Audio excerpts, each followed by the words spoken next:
ఇది ప్రజలు గమనించాలి, బిజినెస్ వాళ్ళు గమనించాలి, రాష్ట్రంలో ఉన్న అందరు గమనించండి.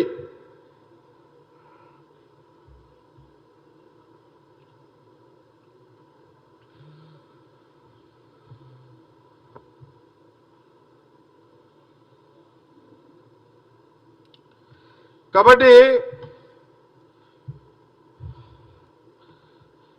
వీళ్ళు అన్ని దొంగ మాటలు, అంటే జరగరానిది ఏదో చేస్తాము అని అంత కన్ఫ్యూజ్ పాలిటిక్స్ చేస్తున్నారు అంతా. కాబట్టి తప్పకుండా మేము మా కాంగ్రెస్ పార్టీ యొక్క మా ఆలోచన ఎప్పుడు కూడా తెలంగాణ ప్రజలను కాపాడుకుంటూ, బీఆర్ఎస్ గవర్నమెంట్లో నష్టపోయిన ప్రజలను మేము కాపాడుకుంటూ,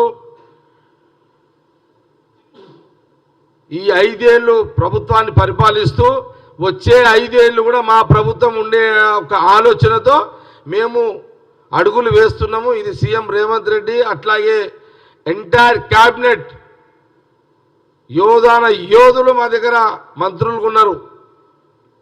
అందరం కూడా అలర్ట్గా ఉన్నాము, జాగ్రత్తలు. మా శాసనసభ్యులు కూడా అందరం కూడా అలర్ట్గానే ఉన్నాము. ఏది ఏమైనా ఈ పార్లమెంట్ ఎన్నికల్లో కూడా ఖచ్చితంగా 12 నుంచి 14 సీట్లు గెలవాలని గెలిపించుకోవాలి అనే ఒక ఏఐసిసి డైరెక్షన్లో కాంగ్రెస్ పార్టీ తెలంగాణలో కూడా మేము అన్ని రకాల జాగ్రత్తలు కూడా తీసుకుంటున్నాము. మీడియేటర్ విజయసాయిరెడ్డి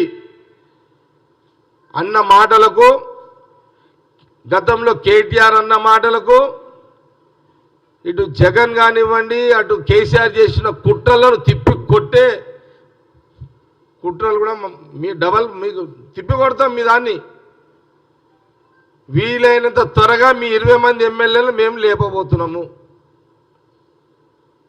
ఇది పక్కా.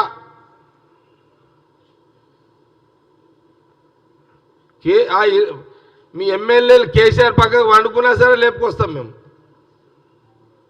రాత్రి పగలు కేసీఆర్ పక్కకు పెట్టుకున్నా సరే 20 మంది ఎమ్మెల్యేలము ఎట్టి పరిస్థితుల్లో బీఆర్ఎస్ ఎమ్మెల్యేలము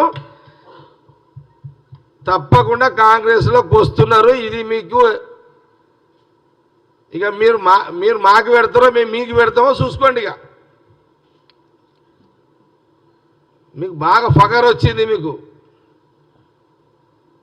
కాబట్టి తప్పకుండా మీ 20 మంది ఎమ్మెల్యేలు ఎట్టి పరిస్థితుల్లో కాంగ్రెస్లోకి వస్తారు. ఇది ఇక దాని తర్వాత ఇంకొక ఆట నడుస్తుంది. మళ్ళీ చాలా ఆటలు ఉన్నాయి బీఆర్ఎస్ మీద కూడా, మాకు కూడా.